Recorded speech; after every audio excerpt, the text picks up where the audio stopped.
And a very warm welcome. You're joining us at Hyde Park on Ada Derana 24. Tonight, we're talking about how we can promote investments in Sri Lanka, as well as trade relations and people-to-people contact among our very own people of Sri Lankan origin, living overseas, working overseas, and how we can bring in the much needed foreign currency to the island.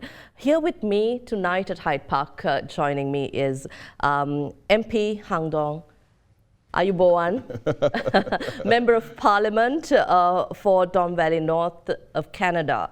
A very warm welcome to you. Well, thank you. Thank you. It's been great, and the hospitality and warmth and welcome is certainly felt by the delegation, and it's my first time in Sri Lanka. Oh, that's but wonderful. We've been talking about it with my friends of Sri Lankan origin for years for coming to Sri Lanka. So this is my first time, and I can tell you I'm not disappointed. You're welcome to revisit Sri Lanka. I know you're leaving tomorrow, but this also means that you have somewhere beautiful to come back to. Absolutely, it's certainly warmer. Yeah. Because right now in Canada, I think it's in the single digits. But I think this trip was very meaningful, and I think it's quite symbolic for Sri Lanka at this time. We know that Sri Lanka has gone through some tough times, but Sri Lanka has a large diaspora group abroad, Canada included. So what I've been hearing from the members of the delegation is that they want to look for opportunities to invest and help a place where they came from, whether it's a village, whether it's a province. They feel that now that the opportunity is here, and I see it for my own eyes in terms of state of economy. It's ready for investment. It's not like what some of the reports we've seen, so which is very, very exciting. That's something I'd like to talk about, because Sri Lanka's image globally has not had a good few months. We've been talking about a crisis. Yes, it's true. We have an economic crisis here, and we have had a political crisis and protests, month-long protests in the country. The reports are that that may have deterred tourists. But this is the first time that we're hearing of our very own people being brought to Sri Lanka as a delegation, and that too, an MP from Canada with your own team. So tell us a little about this delegation that you brought to Sri Lanka. I shouldn't take the full credit, and at the speaker's invitation, me and my opposition colleague, MP Rachel Thomas, joined the Canada-Sri Lanka Business Convention, and I mentioned their name because it's not their first time here. They've been organizing delegations in the past decade, I believe.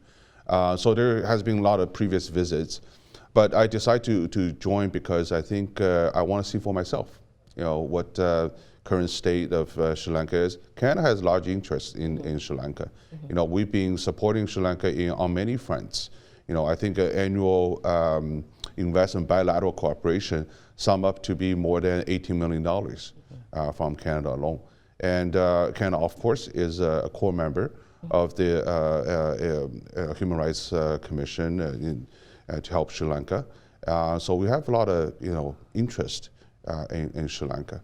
And coming back to the business side, we know Sri Lanka has gone through some tough times, but my visit actually gave me a lot of confidence that whether it is from the business leaders, whether it's from the political leaders, from all parties, Sri Lanka is ready to give a new start to its economy. At the same time, I was very happy to hear from leaders of opposition, leaders of third party, who I met and I had a very good conversation with, that everyone is ready to move ahead on truth and reconciliation, to settle some of the historic problems, which to me is a good sign, because that's something that Canada would be happy to see. Yeah. What mechanisms have you discussed with your parties here in Sri Lanka when we talk about reconciliation, achieving that, the process of healing past wounds of our very own people? So I'm not an expert in this, but what I can tell you is that compared to my experience from Canada, because Canada also is going through truth and reconciliation with the Indigenous community as well.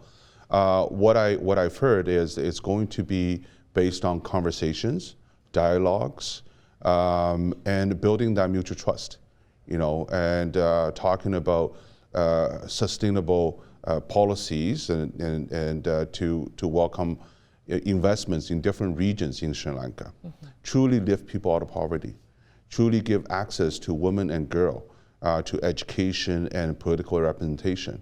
And so there's language rights as well. So there are many fronts that is pretty exciting, and a bit of surprising, I should say, pleasantly surprised to hear that everyone is on the same page and ready to talk and having dialogues. That is the base of reconciliation. The delegation that you've come together with to Sri Lanka includes people of Sri Lankan origin, Sri Lankans who are very well settled in Canada. So tell us their interest now. Well, there are two things. One is, of course, entrepreneurs want to seek out business opportunities, and they think now is a good time to invest. I think this trip certainly gives them that confidence. We've had meetings with ministers, industry minister, education minister, various leadership from different parties, I said, from the government. Give them that assurance that, if you come to Sri Lanka to invest, we're here to help. And they have a deeper knowledge now about the different agencies that are available to serve them. At the same time, I had a conversation with Canadian High Commission, Acting High Commission here, about how to ensure foreign investment is protected.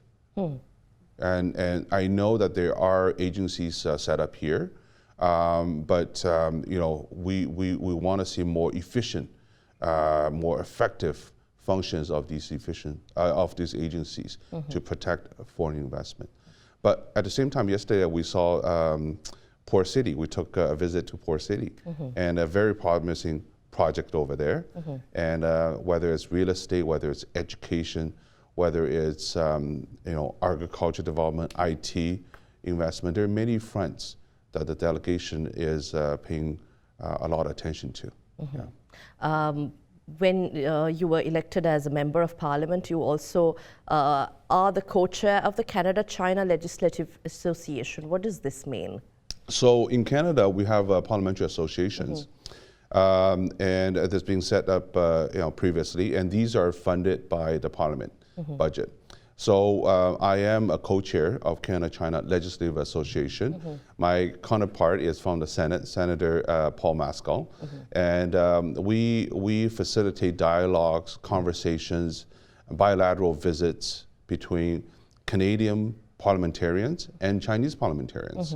So unfortunately, during COVID, we couldn't do much. There was a lot of online meetings and online participation. Recently, I just went to Bangkok, Thailand, to participate in Asia Pacific Parliamentary Forum on behalf of Canada. So this is some of the stuff that we do as co-chairs.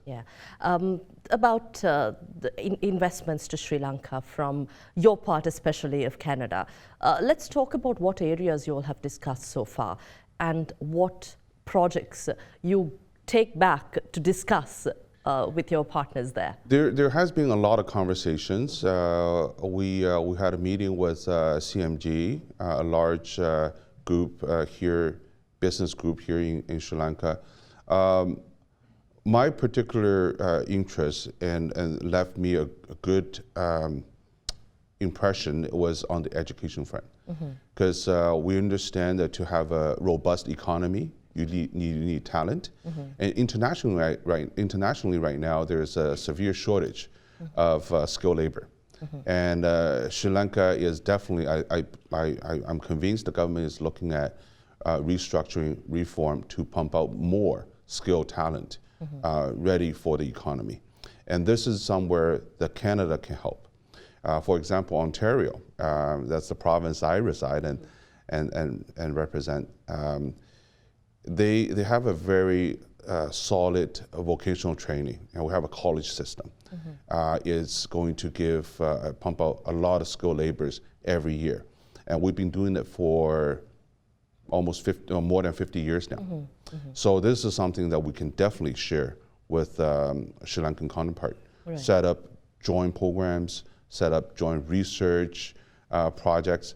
At the same time, I think given the importance of where Sri Lanka is situated, there's the logistic front that has to be beefed up. And Canada, as a large country with very little people, with a lot of resource, we certainly look ways to countries to export resource, and especially during this time of a lot of turbulence. You know, a lot of countries are looking at Canada, a very stable political entity,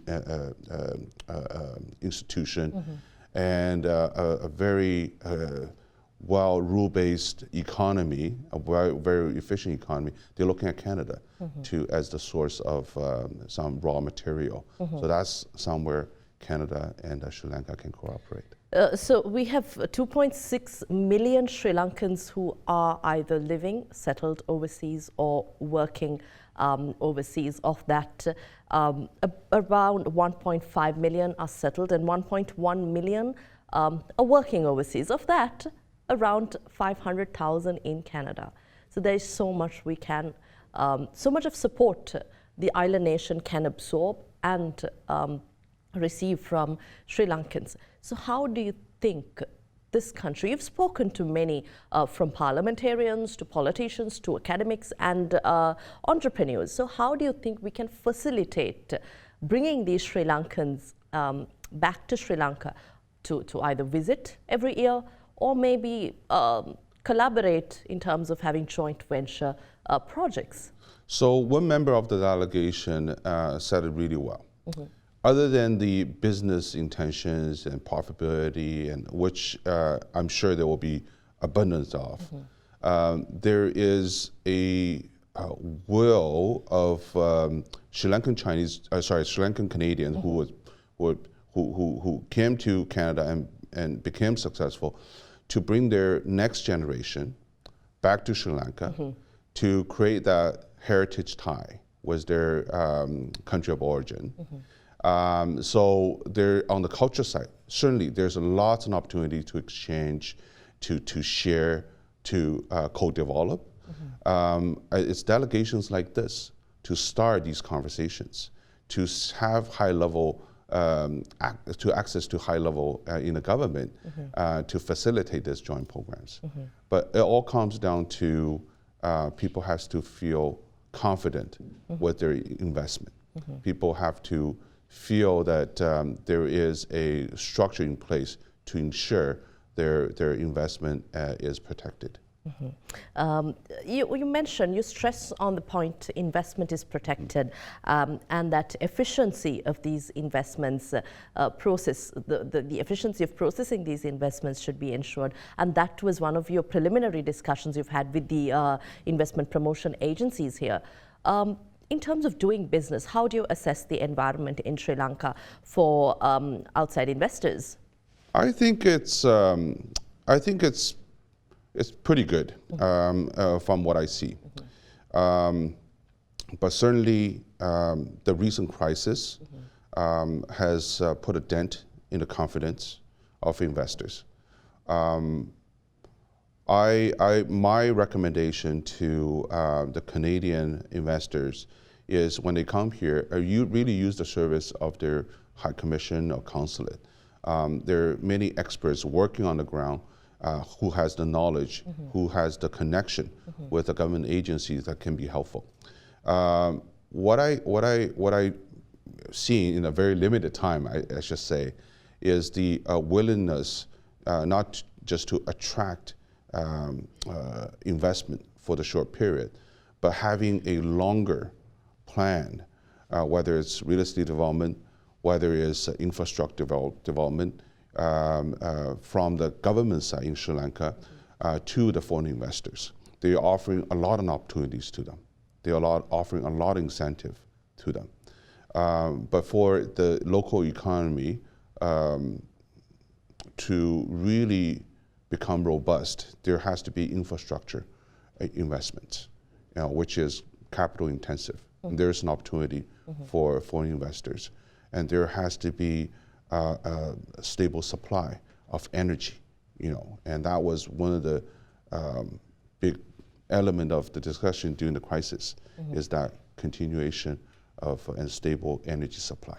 So that's going to be a challenge for Sri Lanka. Has your delegation discussed renewable energy projects and investments into the power and energy sector? As you know, these projects are very large and capital intensive. Canada certainly has its share of experience in renewable energy. And our, for example, nuclear energy technology is amongst the leaders in the world. So there has been some preliminary discussion about that, but I'm hopeful to see something that coming out of it. Yeah. That's wonderful. I think it's time we take a short break, though. We have much to discuss. We're in conversation with a parliamentarian for Don Valley North of Canada, joining us tonight, Mr. Hang Dong. We'll be back right after this short break. Join us.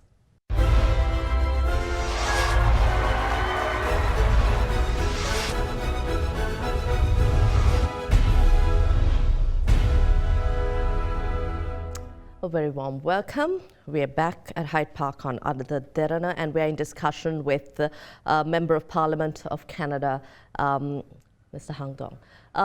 Yes, we were talking about investments in Sri Lanka and how Sri Lankans, people of Sri Lankan origin living overseas, can bring back and come back to Sri Lanka, support the country develop, come out of this crisis situation. And here you are with a delegation, a Sri Lankan delegation, and investors from Canada looking to explore opportunities here and support the country move forward.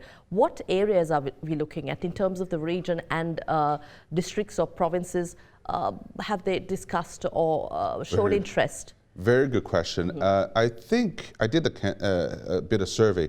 Everybody on this 18-member delegation, including me and Rachel Thomas, me and Rachel Thomas and one other, are from our Tamil Sri Lankan Canadians.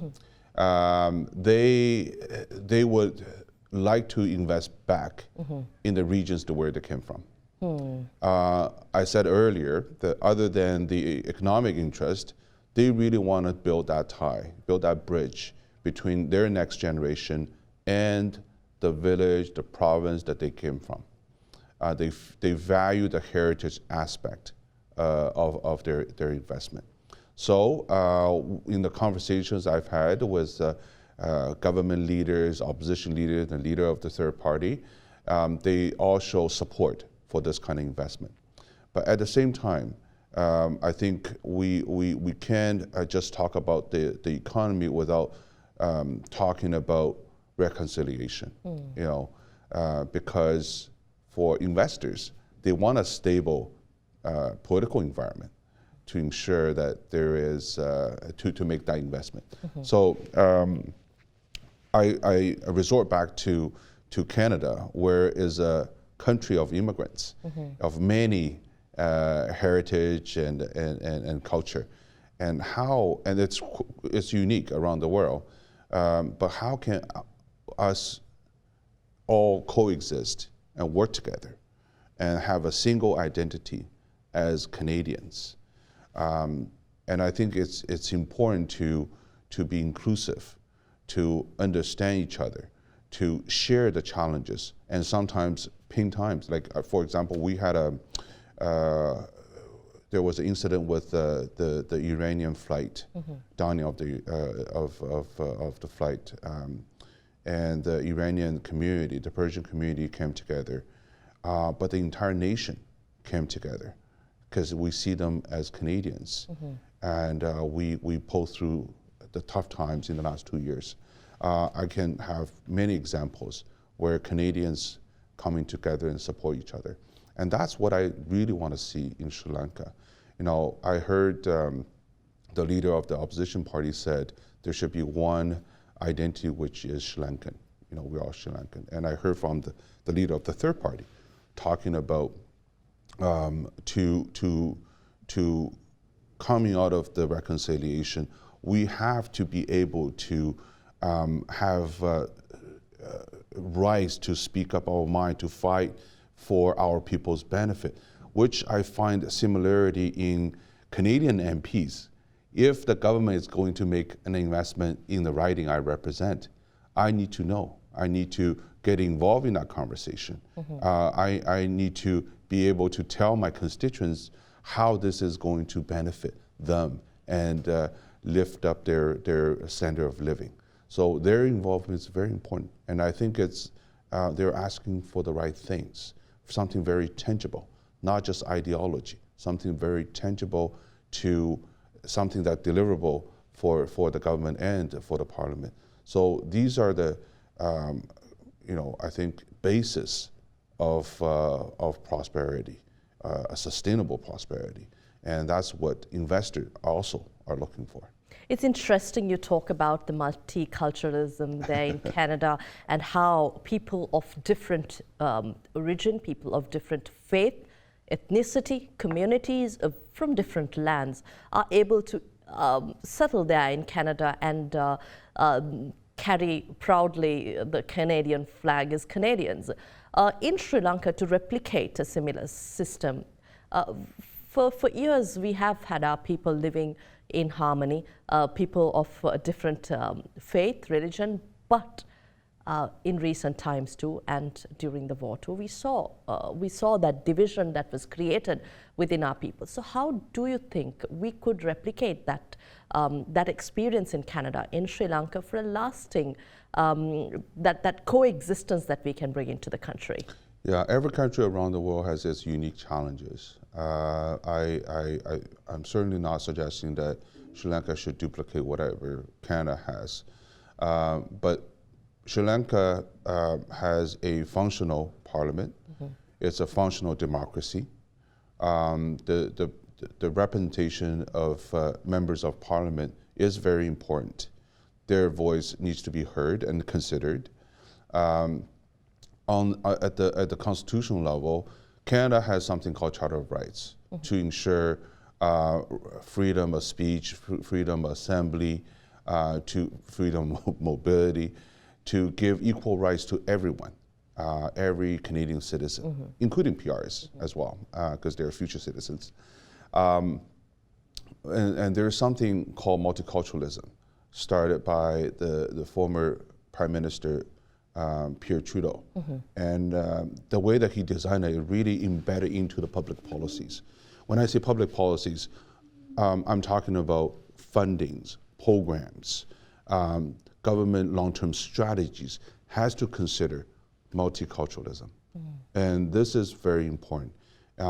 If going forward I have another opportunity to work with parliamentarians from Sri Lanka, I can bring some experts to talk about that. How do we build inclusiveness into public policy? So when a government as a whole go out of the country to attract foreign investment, everybody benefits in Sri Lanka. And that's one way to build, and I think it's a very important step for reconciliation, to build that mutual trust.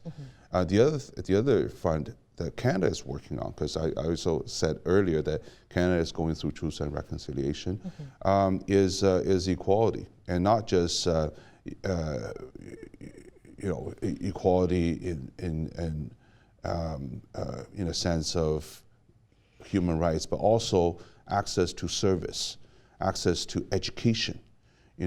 I think gender equality is something that now every country around the world is talking about, because there is great potential in both male and female citizens, that they can contribute in their economy. In Canada, we're rolling out universal universal $10 a day daycare. It's very expensive, billions of dollars every year. But why are we doing that? That's going to provide hundreds of thousands of highly educated moms and some dads, and allow them enter the labor force right away. So this is a economic policy rather than a social policy. So, and it's a big step forward in gender equality and to provide that support for moms. So I'm just giving an example that, you know, how to empower women and girls here in Sri Lanka. In terms of development of infrastructure or facilities that the government extends to the people, there's also a massive, the funds that the government amasses in terms of revenue generation to the state coffers to fund those. In Sri Lanka, we've resorted to a new tax system. We're talking about more taxes, but the question of achieving that reasonable equation of taxes, which does not push the middle class into the poverty line and make the rich richer. How has Canada achieved this? If you may shed some light over taxation policy and how people, those who are taxed, are given the very benefits of these taxes that are taken from them. On the issues of taxes, I certainly cannot speak on behalf of the entire parliament because parliamentarians have different views on it. The way I see taxes, it's a fiscal tool that government depends on to bring equality to the society. So, putting in a simple term, if you are able to make more money, we are expecting you to pay a little more. And that's what the tax system is all about. And with the tax revenue, we can support different social programs that will help the most vulnerable in the society. So my understanding of Canadian sort of a political system is that government is there to help those that are most vulnerable. In a civil society, that is a clear symbol of level of how advanced your society system is. And taxation is a big tool. So I don't see that as a negative word. Some of our colleagues may disagree. The government is simply put there to manage taxpayers' money. And fiscal policy nowadays, actually I shouldn't say nowadays, but in some situations even more important than monetary policy. Because nowadays, the world economy, everyone is interconnected. Take Canada again as an example, we have to look at interest rate from the states. We have to look at exchange rate with the states. So monetary policy may not be as effective to, right now we've seen as an evidence, to control inflation that is shared by many nations across the world. But fiscal policy we have full control of. You know, in the area of, like I talked about daycare, in the area of national dental care, in the area of fighting climate change, there are many things that we can do and have a direct impact with tax dollars. So to have a very robust, well-run taxation system to ensure the government's revenue is very important for any country, and for Sri Lanka as well. You know, so how do you do that? There are many good examples and best practices, test and true around the world, including some of the new emerging economy, like China, for example. You know, they struggle with that problem in the past, like Japan. You know, so I'm certainly happy to extend this conversation and really talk to parliamentarians in Sri Lanka and provide them with some access to best practices. And share that knowledge and bring that knowledge back to Sri Lanka. But what's also interesting to discuss at length is the question of reconciliation. I know you have stressed on reconciliation and how we can heal the past wounds of people who have been hurt, those families of victims. And we have a large population of Sri Lankans in Canada who have interest in bringing reconciliation, achieving accountability and reconciliation here in Sri Lanka. In your constituency and people of Canada, you work very closely with them. What are their sentiments in terms of the recent developments that have been made in Sri Lanka, the pledges and promises Sri Lanka has given at the UNHRC session in Geneva to achieve reconciliation and accountability? Yeah, so you're absolutely right. There are many Sri Lankan Canadians are paying close attention to this. And that's why Canada contributes excess of $5 million every year on this particular file. It's $5 million that come from the taxpayer from Canada. So we are acting on their behalf. What I've been hearing is that people want to see meaningful progress, meaningful steps as a outcome of dialogues of all parties, including those that represents Tamil region. I had a conversation with them, and a very frank conversation, asking what would they like to see. They want to see more influence on investments, on government programming. They're, in my view, they're simply fighting for the benefit of their constituency, and that is within the job description of a parliamentarian. So abroad, they want to see a faster movement on that front, and it's, when we talk about reconciliation, we a lot of times we think about the government and one particular group. But I think in the long run, if we do this well, it's going to benefit everybody in the entire country. So when we talk about decentralizing some power, decentralizing some responsibility, empowering MPs from different regions, it's going to certainly be beneficial to different parts of Sri Lanka in the long run. And that comes back to the topic of equality. Everyone has equal access to government program. Everyone has equal access to share of investment, whether it's domestic or foreign. And that's going to be very important. And a country like Canada, a member of the core group, certainly friends of Sri Lanka. We have, I said earlier, we have a lot of interest in Sri Lanka. We want to see these meaningful progresses, and we'll be here to help. You did also mention about the interest of Sri Lankans living in Canada to create that heritage link for second-generation Sri Lankan Canadians. In creating that, in establishing that that warm welcome and an environment to create that heritage cultural link, what more should the government do? Members of parliament like yourself, your colleagues here in Sri Lanka, should do to achieve that people-to-people contact and establish that going forward? I think we should focus on the young people.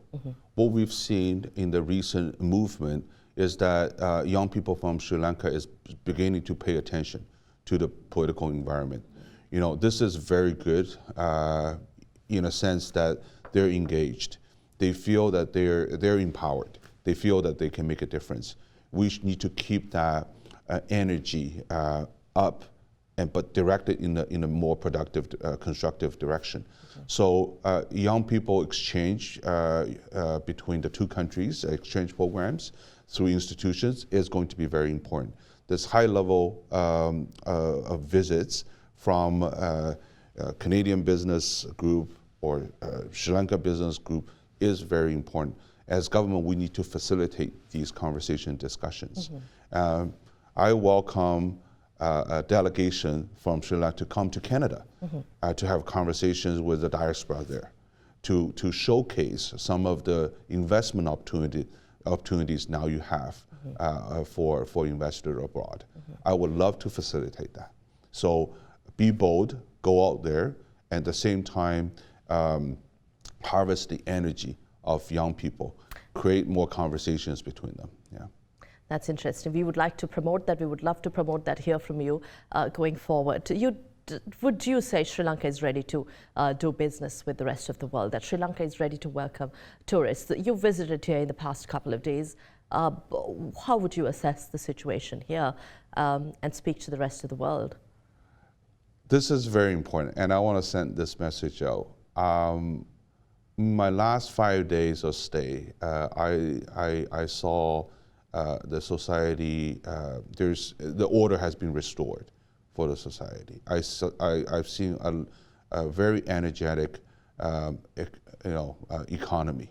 People are busy, they're working, there's congestions on the road, there's still cars moving around.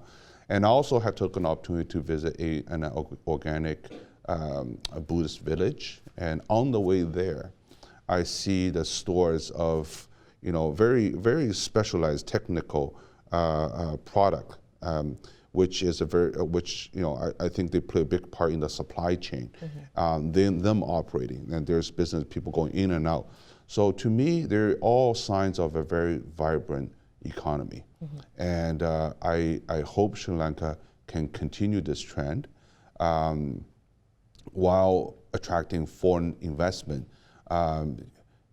Take care of the fundamentals, whether it's energy or fuel supplies or raw material supplies, to enable these healthy economic activities. But I certainly will take this back and have conversation with my colleagues and share my observations. What I see is an economy ready for investments, domestic and foreign. About you, I know you haven't had much time to travel in Sri Lanka, but while in Colombo, were you able to taste a bit of our Jaffna curries, to the food from the south, and all that you have here in Colombo? I have. Lovely. In Canada, we talk about multiculturalism. We have a collection of authentic food around the world, but it's not till you visit the country and yourself, and try different variety of taste and spice, and it's been a symphony of taste in my mouth in the last few days. So I really enjoyed it. We look forward to welcoming you back in Sri Lanka in the near future, and thank you very much for your visit here to our studios. Thank you for your time. It's been lovely. We had with us Member of Parliament for the Don Valley North region of Canada. He's representing the House of Commons in Ottawa, Mr. Hang Dong, joining us while visiting Sri Lanka with a delegation of Sri Lankans and investors from Canada to look at Sri Lanka, the potential for investment and doing business. We'll see you again next week at the same time with At Hyde Park on AdaDerana 24.